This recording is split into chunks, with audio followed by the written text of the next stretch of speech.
What's going on YouTube? It's TH back again with another video, and today I am giving you my first of what we're going to be doing in a series, predictions, way too early style for the 2022-2023 NFL season. Now again, I cannot preface this enough, way too early. And we will do this again once we get closer and closer to the season. I can feel better and more confident about my predictions, but we're doing this for a baseline because it'll set up another series that I do throughout the rest of the summer. But today, we're going to do the AFC East. I'm going to do division by division. Last year, I made this all one big video, and then that fed into that summer series.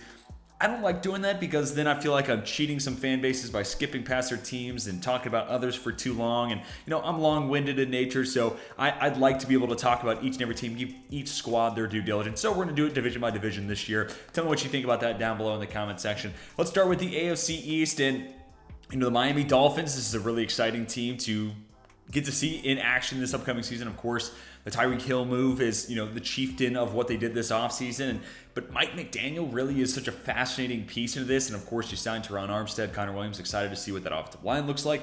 But that on top of, what that offense does and improves offensive line play, at least minimizes the damage that bad offensive line play can bring to your team. So I'm excited to see what that means for that offense. And you look at that roster and, take into account that scheme, it feels like a lot of pressure is on Tua. Now, we'll see what that defense looks like in a post-Brian Flores era, but this is a team that should be a lot more competitive. So let's go week by week. And, they start out with, a division game at home. They split with the Patriots last year and they ended up winning week one. So I'm going to have history repeating itself a little bit this year. Let's say they pick up a win week one against the Patriots and then follow it up with a loss the next week against the Ravens. I'm pretty high on the Ravens. They should be healthy by week two's time. So then they're back at home, but taking on the Buffalo Bills. And spoiler alert, we'll go ahead and jump down to their second meeting. I just, as much as I do like the additions the Dolphins made this year, they're not quite on that same level the Bills. I'm going to have the Bills be the team that gets them in a regular season series sweep.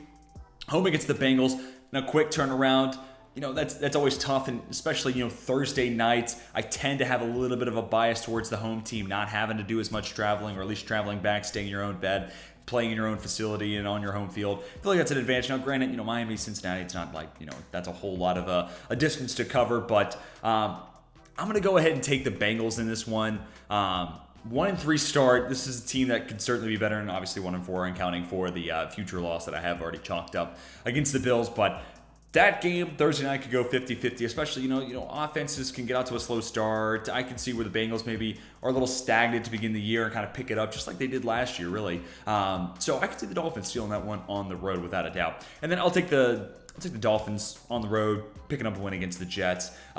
This Jets team is going to be really tough to talk about, but we'll talk about them later, so we'll kind of put a pin in that for right now. Dolphins and Vikings, week 6. That's a tough one. I'm a pretty sizable supporter of what the Vikings have been doing this offseason. Not every move's perfect, and I've been high on what the Vikings have done in off seasons prior, so I'm not trying to oversell and get myself hyped up for a team that I think should be playoff competitive, but I'll go ahead and take Minnesota. This will come down to, can the Vikings, is Adam Thielen healthy? If he is, then one of the best pass-catching duos against one of the best cornerback duos in the game, if not the best cornerback duo. So who wins in that battle? Right now, I'll say, I'll go offensive advantage. Let me say Justin Jefferson and Adam Thielen win that battle. But, any given Sunday, man, it could break the complete opposite direction. Maybe it's a 2-interception type of Sunday for Xavier Howard. Kirk Cousins throws 3 picks until...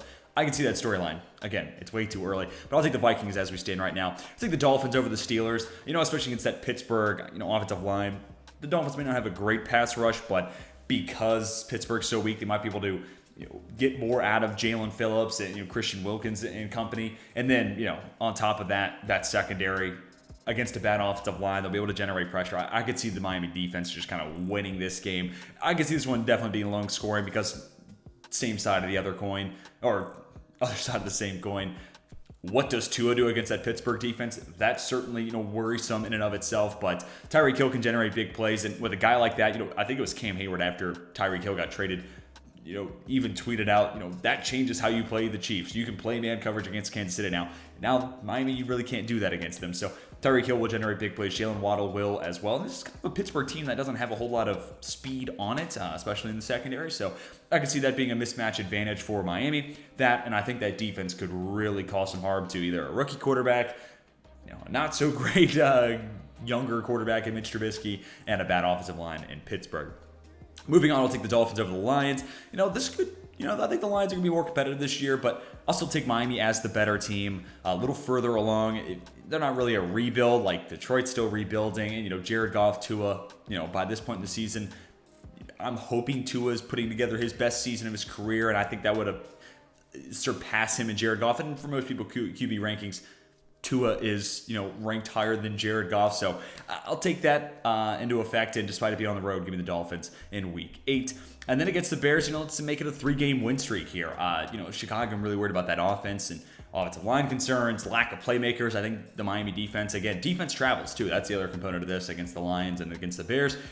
Little cliche there, but I'll say that Miami's defense travels well and shuts down a lethargic offense. And then 20 points is enough. So, make it a 3-game win streak there. I do think it will come to a close. That again, we're talking about Cleveland, assuming Deshaun Watson. At this point, it's easier to assume he's out there than to try to account for what a suspension looks like and how long, et cetera, et cetera. Week 10, let's just assume Deshaun Watson's out there. The Browns are just a better football team. So, take that for what you will. I'll take the Browns winning despite them being on the road.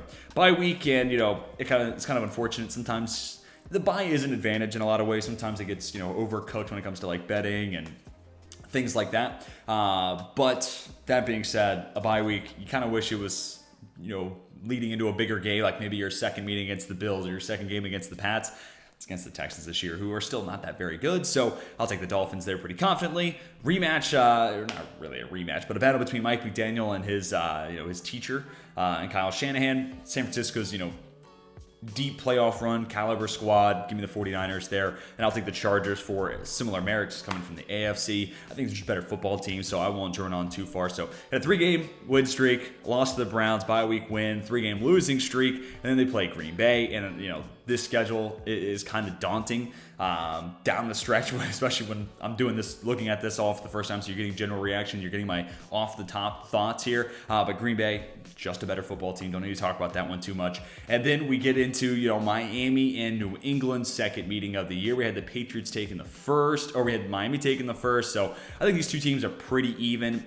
It's going to be really tough to find who that second best team in the AFC East is going to be. And really, it's going to come down to injuries, right? Mac Jones goes down, it's going to be the Miami Dolphins in a lot of ways. So, or maybe a big year 2 leap from Zach Wilson puts the Jets in that category. But in my eyes, the record might not show it, and I'm going to have Miami actually losing this game to the Jets. I feel like the Jets could be a sneaky team this year and maybe sweep, especially down to the end of the year. So I have Miami at a 6-11 record, and that's disappointing. And trust me, I want to see Miami be better, but they're just not quite on the same level as that. Looking at this again, Baltimore, Cincinnati. You could probably flip the Minnesota one. You could probably flip the Bengals one now that I look at it again. So 8-9 wins is about where I expect this team to be. I'm a little lower on them when it looks at the schedule, but San Francisco, Buffalo twice, Green Bay, the Chargers. That's just a daunting task to try to roll through. If you're the Miami Dolphins, certainly flip a couple of those games, but 6-11, I guess, is how I see it here towards the end of what month are we in? May. On to the Jets. Already a couple games down. I'll try to pick this up. I know I'm talking too long for all these teams, but the Jets, I like what they did this offseason. They are building a nice foundation around Zach Wilson. That's what it's going to come down to, right? And you look at some of his struggles from last year, need to be quicker getting the football out of his hand, playing more comfortably inside of his system, living inside the pocket. Those things you would hope improve in year 2. He had some accuracy concerns, and again, I think that kind of just comes with maturation and progression, both in the offense, but also just playing at the NFL level and the NFL speed, getting some more chemistry with his receivers. I think some of those numbers will take a step up, but how big of a step up really is the question mark, because Zach Wilson was one of the worst starting quarterbacks in the league last year. And, I'm not trying to trash the kid, but statistically, grade-wise, whoever you want to talk to, whoever you trust their opinion on, they're going to tell you who is one of the bottom starters in the NFL last year. So I think he's going to get better. it just comes down to, can he become a top half the league caliber quarterback? Because that really does kind of change the complexion of this Jets team. And of course, it comes down to their offseason moves paying off as well. We've seen this team spend big money before. Le'Veon Bell, CJ Mosley, neither one of those moves really worked out. And that was in the same offseason. So the Ravens are better. The Browns are better. The Bengals are better. 0-3 start, I could see the Jets stealing one from the Steelers. Pittsburgh's a tough place to beat, especially at Heinz Field. So, and when you look at the matchups, Pittsburgh's defense has, always had a track record of being able to give headaches to younger quarterbacks. So, Wilson could be turnover happy here, but Pittsburgh's secondary is not all that good. So maybe this is a big game for Garrett Wilson. We kind of saw Jamar Chase kind of have his first of many big games against the Steelers last year. So I could see, some of those playmakers on the outside making a big impact and getting just enough offense. This Jets defense is not bad in its own right? Like the front four looks really solid, especially with the, drafting a Jermaine Johnson. I think they got solid value there at 26. Carl Lawson coming back. You're hoping he's more of the same. But a secondary also, big improvements. Obviously, Sauce Gardner at pick 4. You signed DJ Reed. I think the secondary play is just going to take a big leap forward despite losing Marcus May. I think the safety spot is still in a healthy spot where it is right now. I keep saying spot, not trying to. But I'll say, after an 0-3 start, the Jets steal one on the road. We already talked about that Dolphins game. Green Bay's better. The Broncos are better.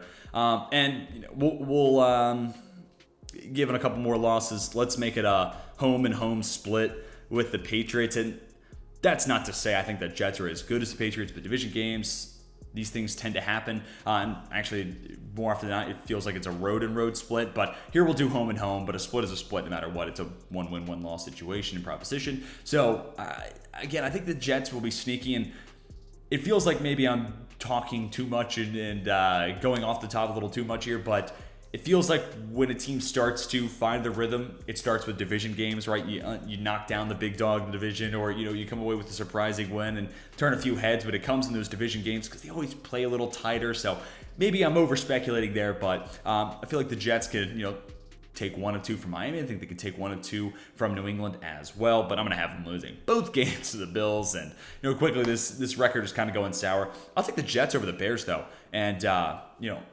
think the Jets better offseason than the Bears. I think Zach Wilson has a more favorable position as a second-year quarterback than Justin Fields and what he's working with as it stands right now.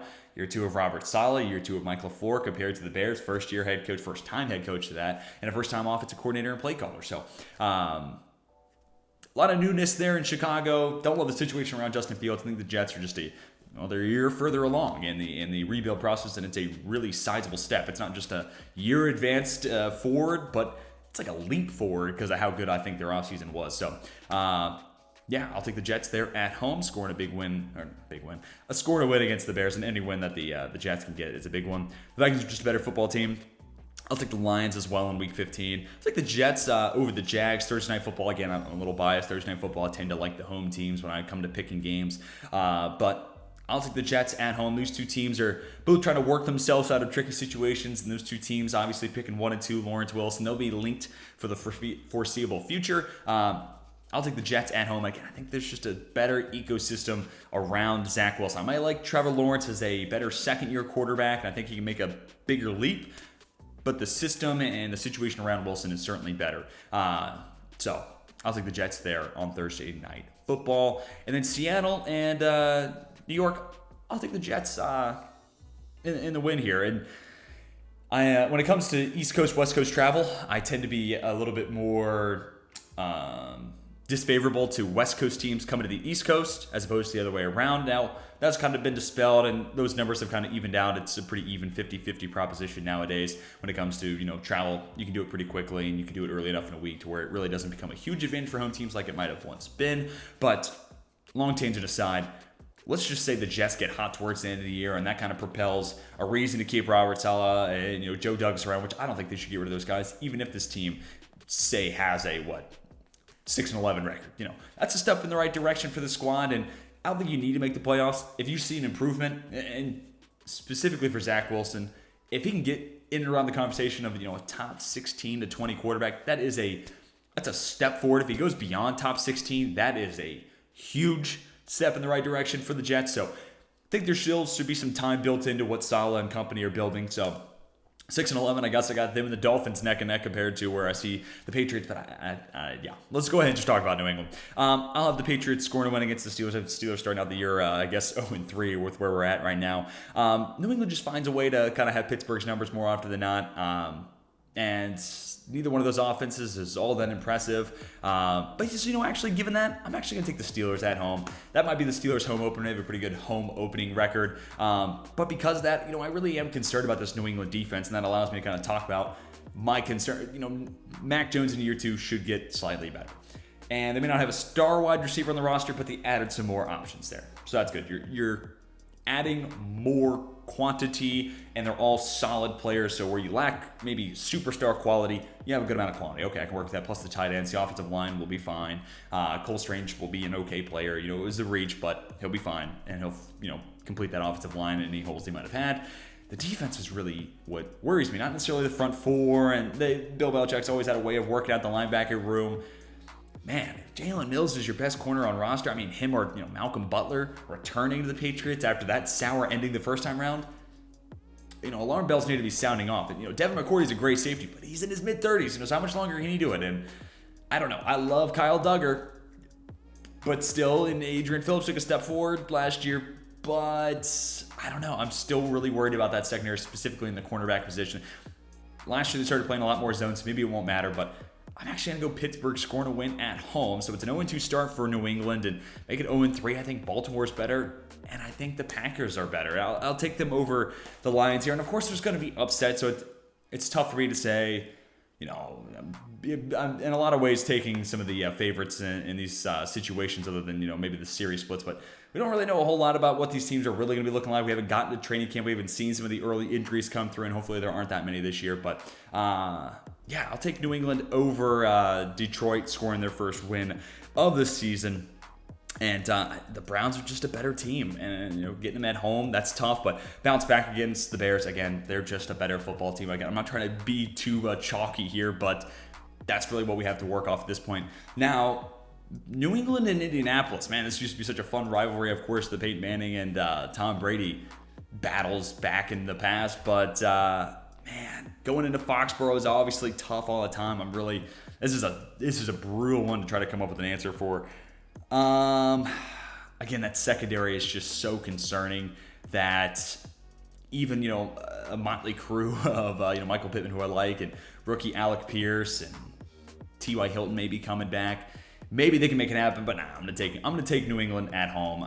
That one could really go either way, though. You have the bye week. We have the win against the Jets. That's all fun and dandy. I'm gonna take Minnesota again. Wide receivers there for the Vikings are just so good, and I worry about the secondary in New England. It just feels like a mismatch that Minnesota should be able to take advantage of. Plus Thursday Night Football, they're at home, kind of reiterating that same point. Back-to-back Thursday night games, and I don't think Buffalo will have a perfect division record. But that being said, I have a hard time thinking New England's defense come up with that many stops, and I guess I'm going to go Bills 6-0 in the AFC East.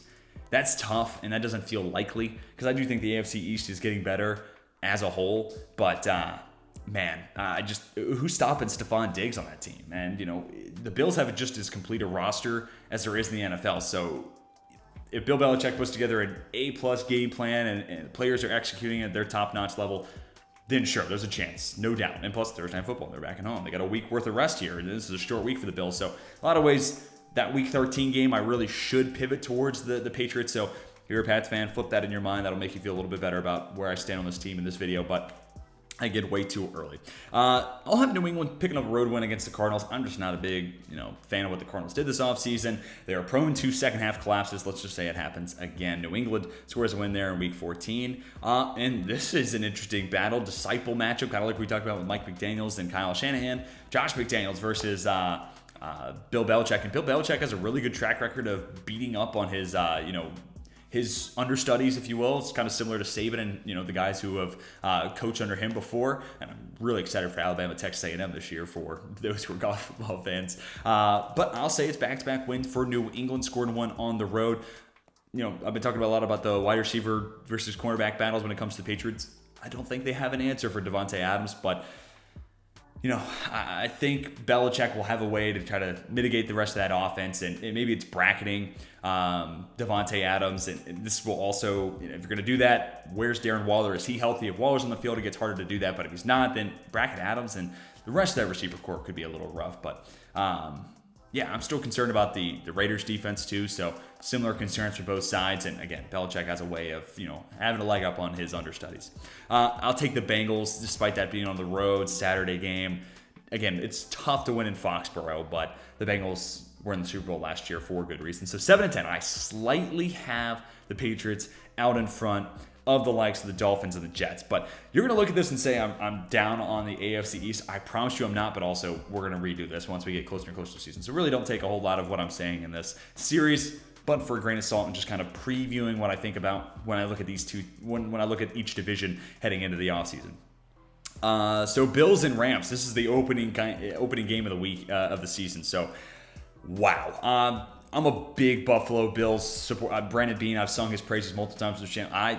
Everything he does is super smart. Now that being said, the Rams, right after they won the Super Bowl at home, I know they don't have a super passionate fan base. They don't always bring out the biggest crowds, but that's going to be a tough night to beat the Rams. So let's say the Bills start the year 0-1, bounce back. They're just better than the Titans. I feel like I've been saying this whole video. This team's better than them. This team's better than them. But the Bills are a complete roster, and the Titans have plenty of holes. They got to figure out what that wide receiver room looks like. Who's your alpha? Is it Robert Woods? Can Treylon Burks replace the huge vacuum left by A.J. Brown in that trade to Philadelphia?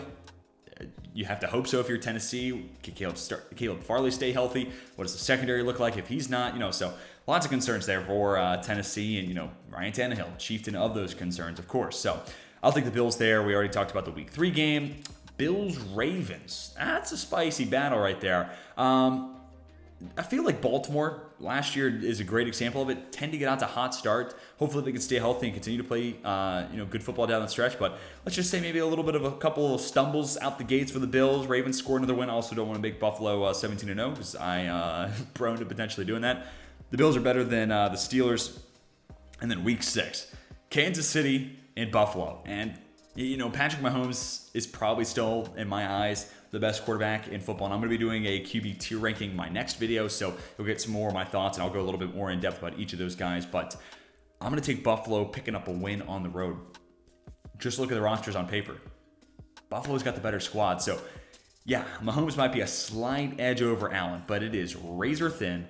And I like the rest of the roster for Buffalo a little bit more. And a lot of new pieces there in Kansas City, so even if I like their offseason and some of the ways they mitigated the loss of Tyreek Hill, there's still a lot of new and a lot of players filling in and figuring out what their role is and how to play in that Spagnuolo defense, how to fit in the Andy Reid offense. A lot of adjustments being made. It's Week 6, early in the season. You feel, if this game was in Week 16, I'd feel a little more confident about Kansas City, but early on, I think it's going to take some time for those, new factors to be able to settle in. And then Week 8, coming off the bye right now, I'll say that's enough of an advantage. Plus, you're at home. I'll take Buffalo over Green Bay. Plus, the wide receiver room for Green Bay is obviously a huge concern, though I do think the Packers improved their defense pretty big. And when you have a back-to-back MVP winner at quarterback, maybe you can take some liberties to the wide receiver room. We're going to certainly find out this season with Green Bay, but again, look at the rosters. The Bills are just a more complete squad coming off a bye week at home. Those are three huge boxes to check in my eyes. Vikings, Bills, I'll take the Bills. Browns, Bills. That's I would love to see that be the AFC Championship game in a lot of. I'm a Steelers fan, so I don't want to see the Browns have a lot of success. I'd rather see them be 0-17. But if I had to watch this AFC Championship battle, it'd be a fun one. But for Cleveland and Buffalo, again, a little bit further along. And really, if you take away Amari Cooper, what other playmakers are the Browns bringing to the table? And, Tre'Davious White should be healthy, ideally, for the Bills, especially this late in the season. So if you have someone who can take away Amari Cooper or minimize the harm he can cause, is Donovan Peoples-Jones beating you? Because that's what it would take for Cleveland. Meanwhile, as much as I do like Denzel Ward, let's say he does, limit Stephon Diggs' impact in the game. Gabriel Davis looks like he's primed for a breakout season. I'm going to be doing a breakout players video, so he might be someone who's on the more obvious side, but he might be in that video. And then, Khalil Shakir, I think, was a great value. Plus, you drafted James Cook, trying to add some more balance to that offense. And the Browns had their struggles at times against the run, so maybe this is a game where the Bills, especially maybe early on, start chucking it around the yard and force the Browns to focus on the pass, and that kind of opens up the run, kind of that reverse, old school mentality. But anyways, moving on to that game. I can't talk about these for too long. But Bills over the Lions, they're just a better team. Bills over the Bears, same credo. And let's see how many wins. 14 against the Bengals. Let's say Cincinnati steals one late. 14-3 feels about right. 15-2 would be a really successful regular season.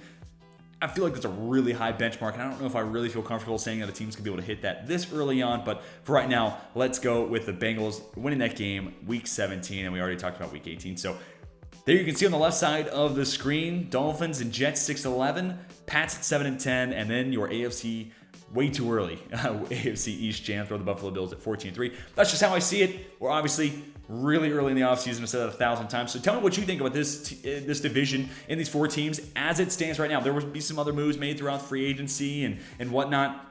Maybe some big trades on the horizon for some of these squads. Time will tell that story, but tell me what you think about this division, some record predictions, how you think 1 through 4 it will play out. Hopefully you all enjoyed today's video. If you did, be sure to hit that like button. It really would help me and my channel out a ton. If you're new around here, be sure to hit that big red subscribe button and join me for the rest of this series, and it'll lead us into our team preview series thereafter through the rest of the summer.